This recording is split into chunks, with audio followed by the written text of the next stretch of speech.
여러분들이 하나님이 여러분을 사랑하신다는 그 사실을 정말 잊지 않았으면 좋겠습니다.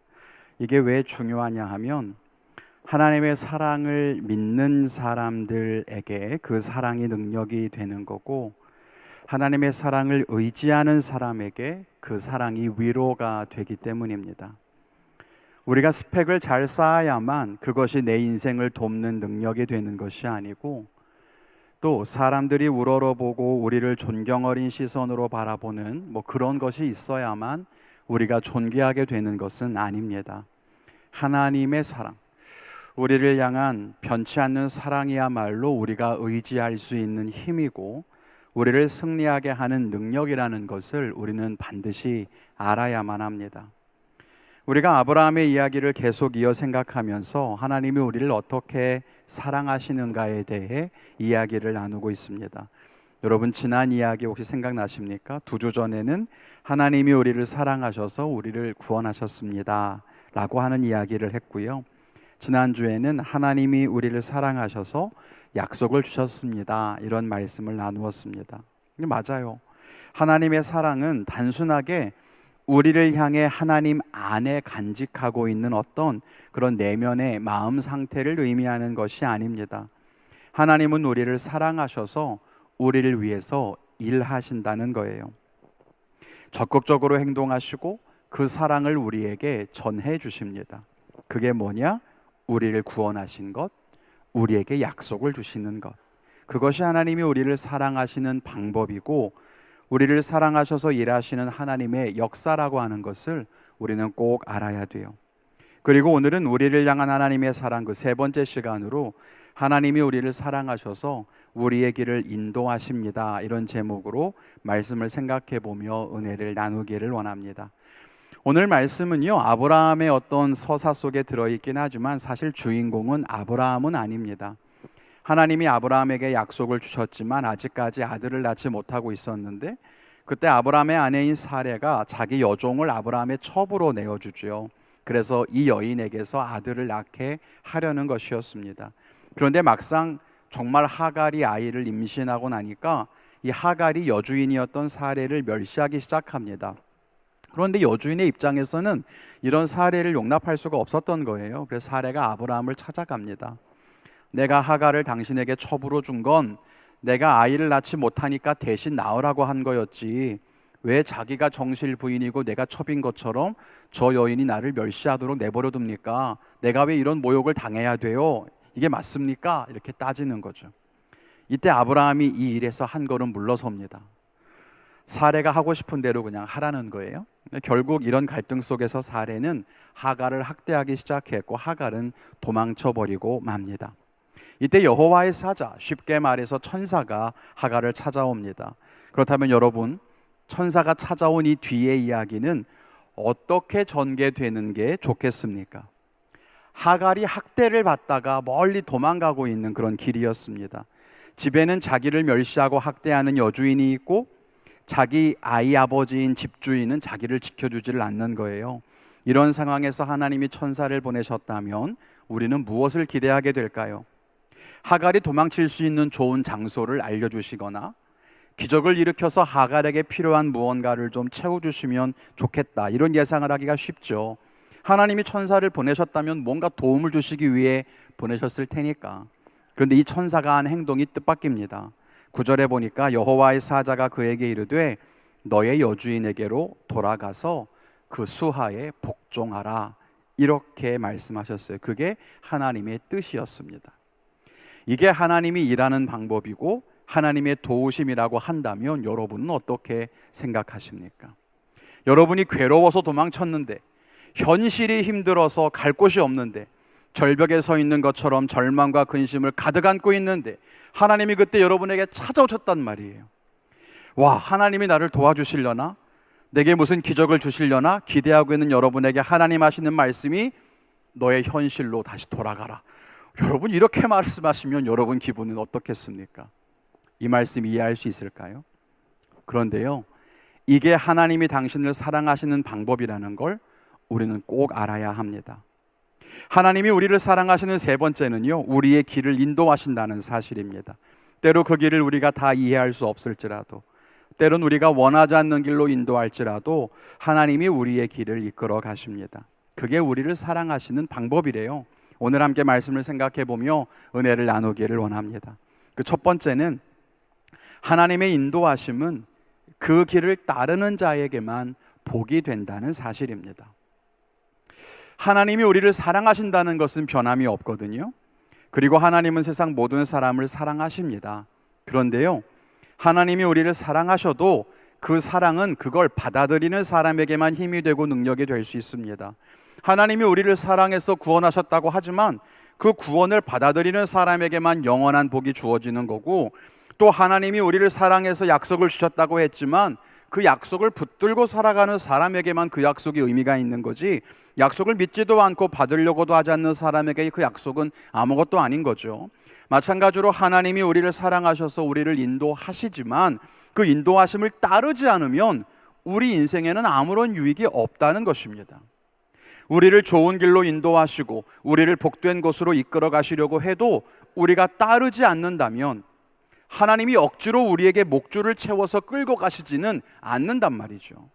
그래서 하나님이 우리의 길이시다, 하나님이 우리의 길을 인도하신다 아무리 고백하고 찬양해봐야 그 길을 진짜로 걷지 않으면 하나님의 길은 우리에게 아무것도 아니란 말입니다. 하나님의 인도하심을 따르는 것이 너무나 중요하고 그 길을 따르는 사람에게만 그 인도하심이 복되다는 사실을 우리는 결코 잊어서는 안 될 겁니다. 하나님은 여러분을 사랑하셔서 가장 좋은 길로, 또 완전한 길로 인도해 가실 줄로 믿습니다. 바라게 누리 청년들과 성도님들이 하나님의 그 인도하심을 따라 살아갈 수 있기를 주님의 이름으로 축원합니다. 그런데 이 인도하심 속에 우리가 꼭 기억해야 하는 몇 가지 특징이 있어요. 먼저는 하나님이 계획하신 목적지가 있다는 것입니다. 여러분 이걸 꼭 기억하세요. 하나님 우리를 이끌어 가셔서 마지막에 도착하게 하신 어떤 목적지가 있다는 거예요. 하나님이 우리를 인도하십니다 라고 하는 그 말 속에는 하나님이 그때그때 상황에 따라서 급하게 임기응변으로 우리를 이리로 데리고 갔다가 저리로 데리고 갔다가 그렇게 역사하신다는 말이 아니에요. 우리를 인도하신다는 뜻은 우리를 이끄시고자 하는 최종 목적지가 있다는 뜻입니다. 그리고 하나님은 이미 그 모든 계획을 갖고 계시다는 것입니다. 물론 우리가 그 목적지가 어디인지 알 수도 있지만 모를 수도 있어요. 그렇지만 내가 모른다고 해서 목적지가 없는 건 아니라는 거예요. 내가 모른다고 해서 목적지가 중요하지 않다 그런 것도 아니라는 거예요. 하나님에게는 다 계획이 있다는 겁니다. 그런데 여러분은 그 목적지를 알고 있습니까? 이렇게 물으면 답답한 분들 계실 거예요. 나는 목적지를 모르는데 하나님은 대체 나를 어디로 이끌어 가시려고 하는 걸까? 이런 생각에 불안하고 혹시 걱정이 되십니까? 여러분 오해하지 말아요. 하나님이 계획하신 분명한 목적지가 있다는 말은 우리가 그 목적지가 어디인지 알지 못해도 상관없다는 뜻입니다. 우리가 목적지를 설정할 필요도 없고 거기까지 가야 하는 과정을 계획할 필요도 없다는 뜻이에요. 그건 하나님이 하시는 하나님의 몫이라는 뜻입니다. 우리가 불안해하고 인생에서 실패하는 이유는요, 여러분이 지금 답답해하고 걱정하는 이유는 하나님이 인도하실 목적지가 어디인지 몰라서가 아니에요. 하나님이 인도하시는 곳으로 따라가지 못하기 때문이죠. 그러므로 목적지를 모른다고 해도 우리를 인도하시는 대로 그냥 한 걸음 한 걸음씩 끝까지 따라가면 되는 겁니다. 그게 목적지가 정해져 있다는 뜻이에요. 근데 둘째로 기억할 것이 있어요. 그건 하나님은 우리에게 가야 할 방향을 가르쳐 주신다는 겁니다. 하나님은 어디로 우리가 가야 하는지 방향을 알려주십니다. 그리고 우리는 목적지까지는 다 알 수 없어도 지금 우리가 가야 하는 방향은 분명히 깨달아 알 수 있습니다. 그런데 우리가 잊어서는 안 되는 사실은 하나님이 인도하시는 그 방향이라는 것이 항상 일정한 것은 아니라는 겁니다. 여러분이 어딘가 길을 찾아갈 때를 한번 생각해 보세요. 가고 싶은 목적지가 있다고 해서 그 목적지를 향해 직선 방향으로 쭉 갈 수 있는 건 아니잖아요. 때로 오른쪽으로 갔다가 때로 왼쪽으로 갔다가 때로 길이 막히면 유턴을 하기도 하고 여러 가지 방향으로 왔다 갔다 하면서 목적지를 찾아가는 거 아니겠습니까? 목적지는 달라지지 않지만 중간의 방향은 왔다 갔다 할 수 있다는 거예요. 그런데 우리는 목적지를 알고 있는 경우에는 아니 목적지가 저기라면서 하나님 왜 이쪽으로 인도하시는 겁니까? 라고 의아해할 때가 있어요. 내가 틀렸나? 목적지를 잘못 알았나? 아니면 내가 지금 방향을 잘못 깨달았나? 막 의아해하고 혼란한다는 거예요. 근데 중요한 것은 하나님이 인도하시는 방향은 결국은 우리를 뜻하신 곳으로 인도하신다는 것을 믿고 끝까지 따라가야 한다는 거죠. 지금은 이쪽입니까? 알겠습니다. 지금은 돌아가야 하는 겁니까? 알겠습니다. 그렇게 따라가다 보면 정하신 목적지로 결국 갈 수 있다는 것을 믿고 가는 거죠. 끝으로 기억할 것은 하나님은 우리에게 가고 서는 것을 가르쳐 주신다는 사실을 기억해야 한다는 거예요. 하나님이 우리를 인도하실 종착지가 분명히 있고 우리에게 가야 할 방향을 가르쳐 주시지만 지금 가라고 하지 않으면 가만히 멈춰 있는 게 하나님의 인도하심입니다. 바쁘다 바빠 현대사회를 살아가는 우리들에게는 사실 열심히 살아가는 것이 미덕인 것처럼 느껴지는 그런 경향이 있습니다. 아무것도 하지 않고 멈춰 서 있는 건 게으르고 악하고 자기 인생에 무책임하다고 생각합니다. 그래서 하나님이 우리를 인도하신다는 것을 믿으면서도 앞으로 나아가지 못하고 가만히 있는 그 순간을 못 견디는 경향이 우리 안에 있습니다. 그렇지만 앞으로 나아가는 것이 하나님의 인도하심이라면 멈춰 있는 것도 인도하심일 수 있습니다. 이스라엘 백성들이 광야를 지날 때 하나님은 때로는 매일매일 행진하도록 하시기도 했지만 또 때로는 한 달이건 두 달이건 한 자리에 머물라고 하실 때도 있었습니다. 그럴 때는 멈춰 있는 것이 인도하심을 따르는 행동이라는 것입니다. 하나님이 여러분에게 분명한 길을 보여주지 않아서 답답하십니까? 어디로 가야 할지 혹은 너무 오래 머물고 있는 건 아닌지 걱정되십니까? 중요한 건 지금 당장 앞으로 뛰쳐나가는 게 중요한 게 아니라 하나님이 말씀하실 것에 귀를 기울이며 하나님께 모든 것을 맡기는 겁니다. 하나님이 우리를 사랑하셔서 우리를 인도하신다면 그 길이 나에게 가장 좋은 선택이라는 것도 우리는 믿을 수 있어야 합니다. 혹시 하나님이 우리를 데려가시려고 하는 그곳이 어디인지 보이지 않고 알 수 없어도 상관없습니다. 그건 그냥 믿읍시다. 하나님이 우리를 어딘가 데려가시겠지, 정하신 목적지가 있겠지 라고 그냥 하나님께 맡겨버립시다. 그리고 오직 두 가지만 좀 기억해 봅시다. 하나님이 지금 나를 인도하시는 방향은 어딘지, 그리고 지금은 가라고 하시는지 멈추라고 하시는지, 그 두 가지만 좀 기억하고 따라간다면 하나님의 이해하심을 전부 다 이해하지는 못한다 하더라도 우린 반드시 하나님께서 이끄시는 좋은 곳으로 반드시 도달하게 될 줄로 믿습니다. 두 번째 기억할 것은요, 하나님의 인도하심을 따르려면 극복해야 할 것이 있다는 거예요. 하나님은 우리의 삶을 도우시고 인도하십니다. 그래서 하나님을 믿고 찬양하며 순종하려고 애쓰고 살아갑니다. 그런데 왜 우리는 때로 믿음이 흔들리는 것 같고 하나님께서 원하시는 것과는 다른 삶을 살게 되는 걸까요? 하나님이 분명히 나를 인도하시는데 왜 우리 삶은 이 정도밖에 안 되는 걸까요? 그건 하나님의 뜻과 우리의 마음이 다르기 때문일 겁니다. 하나님의 인도하심을 그대로 따르지 못하고 하나님과 우리 사이에 어떤 거리가 이렇게 생겼다는 뜻일 겁니다. 그렇다면 왜 그런 거리가 생기는지, 하나님의 인도하심을 잘 따르지 못하는 이유가 뭔지 오늘 본문을 통해 세 가지 우리가 극복해야 할 것을 다시 한번 말씀드리기를 원해요. 먼저는 하나님의 뜻을 억지로 내 마음에 이해하려고 하기 때문입니다.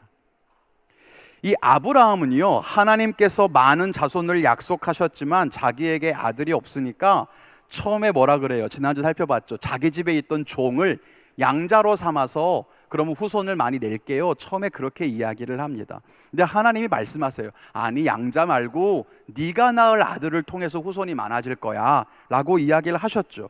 그런데 문제는 여전히 아브라함의 아내 사레가 아이를 낳지 못했다는 겁니다. 이제 아브라함과 사레의 마음속에 한 가지 생각이 들었던 거예요. 아브라함의 몸에서부터 아들이 나온다고 했지만 사레는 못 낳으면 그럼 아브라함이랑 딴 여자 사이에서 아들을 낳으면 될 거 아니냐 라고 첩을 준 거란 말이에요. 그렇다면 다른 여자를 통해서 자손을 낳게 해야 되겠다 이렇게 생각했던 거죠. 그런데 여러분, 이 아브라함의 뜻은 하나님의 뜻과는 달랐던 겁니다. 하나님의 뜻과 계획을 이해하지 못했기 때문이에요. 하나님께서는 아브라함에게서 아들을 낳을 것이라고 했는데 그 말씀과 아브라함이 자기의 상황, 자기의 처지를 통해서 볼 때 또 자기의 판단과 생각과 이치에서 판단하고 어떻게든 그 약속의 말씀을 이해하려다 보니까 엉뚱한 결론에 도달하고 말았다는 거예요. 내가 낳긴 낳아야 돼? 내 아내는 나이가 많아서 못 낳아? 그럼 다른 여자에게서 라는 결론으로 엉뚱하게 흘러버린 거죠. 여러분, 우리도 하나님의 뜻을 바르게 이해하지 못하면요, 우리는 분명히 믿음으로 행한 일이라 하더라도 하나님의 마음과는 전혀 다른 일을 저지르게 될 수도 있습니다. 그래서 우리는 우리가 이해하지 못할 때는 이해하지 않은 상태로 그냥 머물러 있어야지, 그걸 억지로 이해하려고 하다가는 큰일 난다는 거예요. 로마서 12장에 보면 믿음의 분량대로 생각하라는 말씀이 있어요.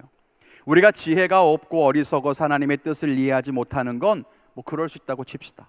하지만 그럴 때 그냥 이해하지 못한 채로 두어야지, 억지로 내가 이해하려고 하다가는 전혀 잘못된 방향으로 흘러갈 수 있음을 우리는 꼭 기억해야 돼요. 그러면 우리가 하나님에게서 멀어질 수밖에 없다는 거죠. 또 하나, 우리가 하나님의 인도하심을 따르지 못하는 이유는 우리의 약함과 죄 때문입니다. 아브라함과 사레가 하갈에게서 아들을 낳으려고 했던 이유는 하나님을 믿지 못하는 불신, 기다리지 못하는 조급함, 불안과 염려, 그런 것들이었습니다. 또 하갈이 쫓겨났던 가장 큰 원인은 뭡니까? 자기가 아이를 가진 사실을 알고 주인이었던 사레를 멸시했기 때문이에요.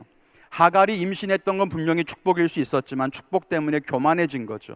여러분, 우리도 그렇습니다. 아무리 불안하고 어려운 순간이 찾아올지라도 그 불안과 염려 때문에 조바심을 느끼고 하나님을 앞서가려고 해서는 안 됩니다.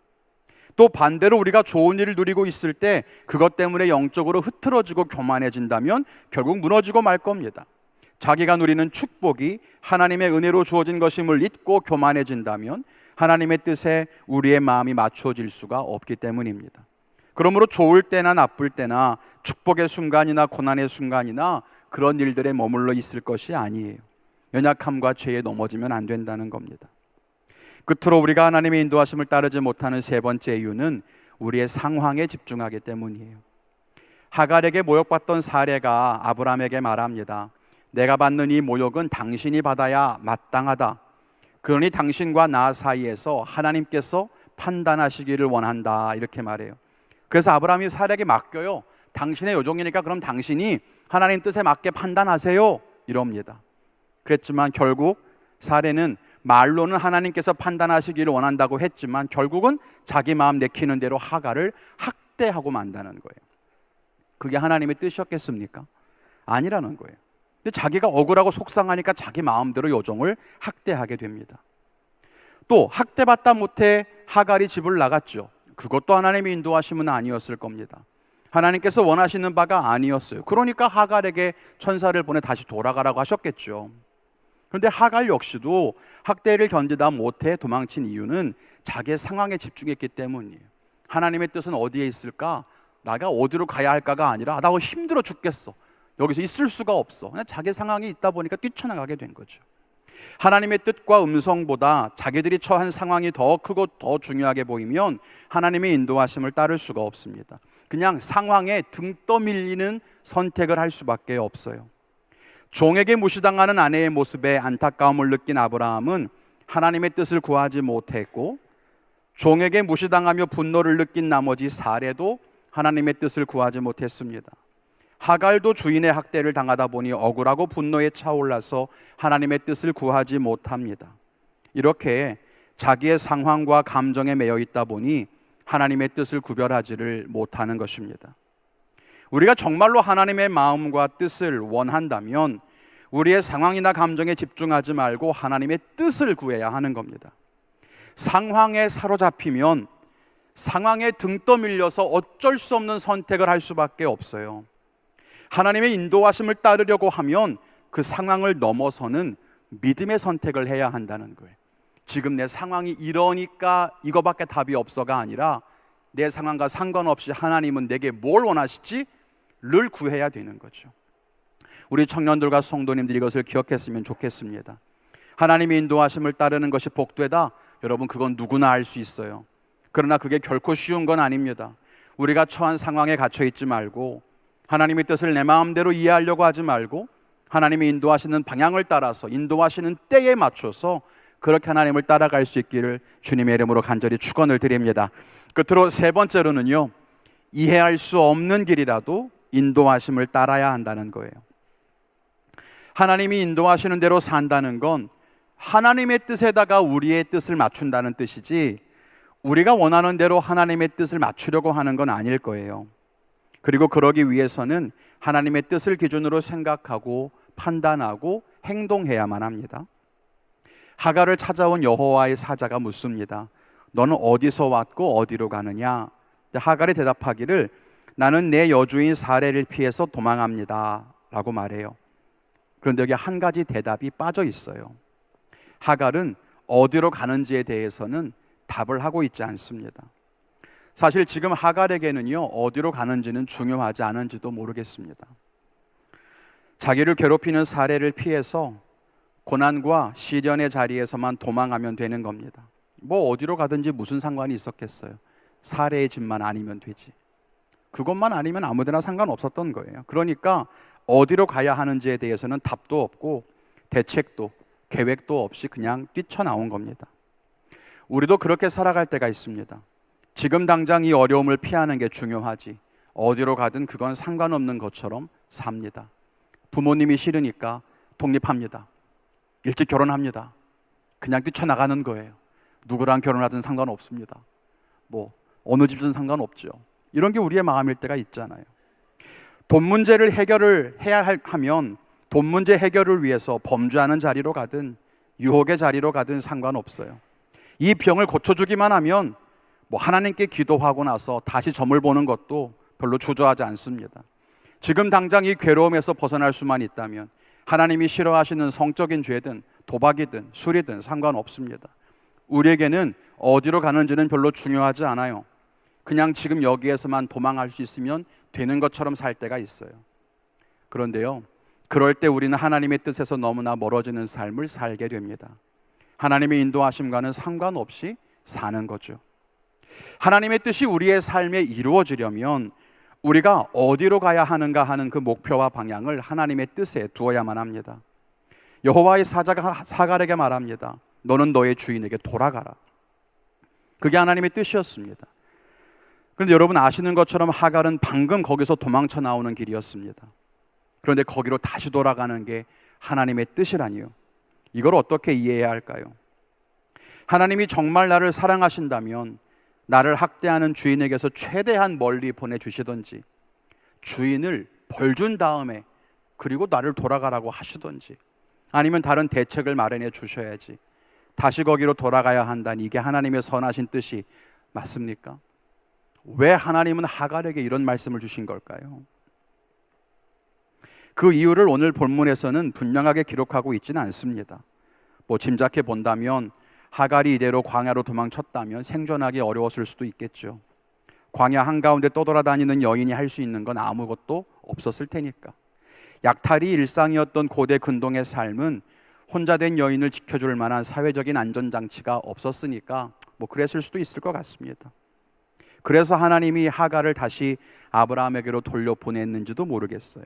물론 나중에 하갈이 낳은 이스마엘은 지금의 아랍 족속의 시조가 됩니다. 그렇지만 그때까지 아브라함의 그늘 안에서 안전하게 머물길 원하셨을까? 뭐 그냥 짐작해 볼 뿐이에요. 하나님이 하갈을 인도하신 곳은 분명히 하갈의 생각과 다를 수 있었지만 그 자리가 하나님의 뜻과 계획이 있는 곳이었습니다. 우리에게도 마찬가지입니다. 우리를 인도하시는 곳이 우리가 원하는 것도 아니요, 예상하거나 기대하는 곳이 아닐 수도 있지만 우리를 그리로 인도하실 때에는 그에 합당한 뜻과 계획이 분명히 있을 겁니다. 그러므로 우리가 하나님의 인도하심을 다 이해할 수 없더라도 하나님의 뜻을 신뢰하며 그 길을 따를 수 있어야 합니다. 우리가 정말 하나님의 인도하심을 따르려고 한다면 우리가 어디로 가야 하는지는 아주 분명해집니다. 여러분은 환경에 쫓기는 삶을 살고 있습니까? 아니면 하나님의 뜻을 따르는 삶을 살고 있습니까? 내가 힘들어서 환경과 시련을 피하기 위해 문제에서 도망치는 삶은 늘 방향을 잃고 방황할 수밖에 없습니다.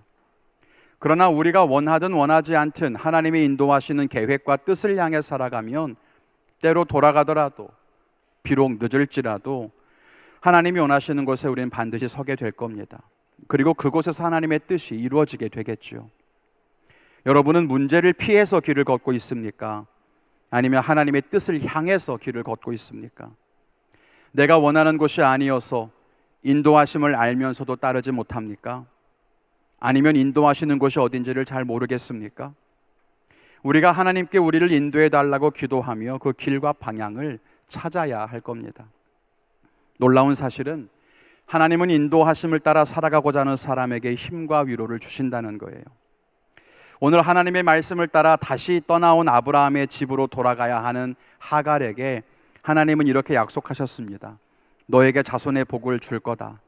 하나님이 너의 고통을 들으셨다. 하갈에겐 그게 큰 위로였다는 겁니다. 그냥 돌아가가 아니라 네가 돌아가야 하는 그 상심을 내가 알고 있고, 너무 가기 싫지만 가야 하는 너의 마음을 내가 알고 있고, 가서 너가 겪어야 하는 그 일도 내가 알고 있고, 그렇지만 나는 반드시 너에게 복을 줄 거다. 나는 내게 약속한 일을 이룰 거다 라고 하나님은 하갈에게 약속을 하시는 거예요. 그리고 그래서 하갈은 하나님을 향해 나를 살피시는 하나님이라고 고백하고 있는 겁니다. 하나님의 뜻이 있는 그곳을 목표로 삼고 그곳을 향해 나아가는 믿음의 청년들 되시기를 주님의 이름으로 축원합니다. 그럴 때 우리는 방황하지 않을 수 있고요, 하나님의 뜻에 벗어나지 않고 살아갈 수 있을 거예요. 환경에 떠밀려 살아가는 인생이 아니라 하나님의 뜻을 향해 살아갈 수 있는 그런 믿음의 삶을 살아가는 우리 모든 유비끝 청년들 되시기를 주님의 이름으로 축원합니다. 이제 말씀 맺겠습니다. 예배팀은 나와서 우리 기도와 찬양을 준비해 주시고요, 이 청년의 때에 우리의 인생을 설계하고 방향을 결정하는 건 중요한 일이죠. 그래서 비전에 대해서 학교, 전공, 진로, 직장, 결혼 그런 것들을 선택하고 결정하기 위해 많이 고민하는 것을 잘 압니다. 물론 하나님의 인도하심을 따른다고 해서 하나님이 우리의 학과를 딱 정해주신다거나 우리의 직장을 골라주신다는 말은 아닙니다. 인도하심이라고 하는 것은 우리 인생에 하나님이 정해두신 정답이 있다는 말은 아닙니다.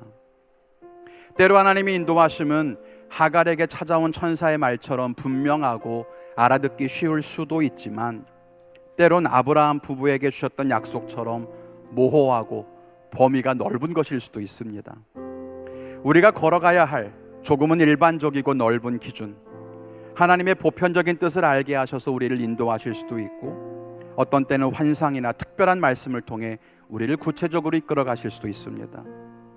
그러나 인도하심이 어떤 모습이든지 중요한 건 우리가 그 인도하심을 따라 살 수 있는가 하는 것입니다. 한 걸음이면 어떻고 100걸음이면 어때요?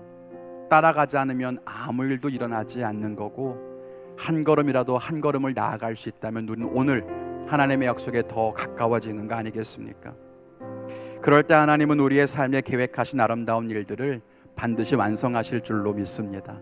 우리 함께 찬양하고 기도하실 때 그 하나님의 인도하심을 좀 사모하는 마음으로 그렇게 기도하고 찬양했으면 좋겠어요. 하나님이 나를 이끌어 가십니다. 나는 그것을 믿습니다. 그것이 어딘지 알 수 없어도 오늘 내게 주시는 말씀만큼 나아갑니다. 우리 그 믿음을 가지고 같이 찬양했으면 좋겠습니다.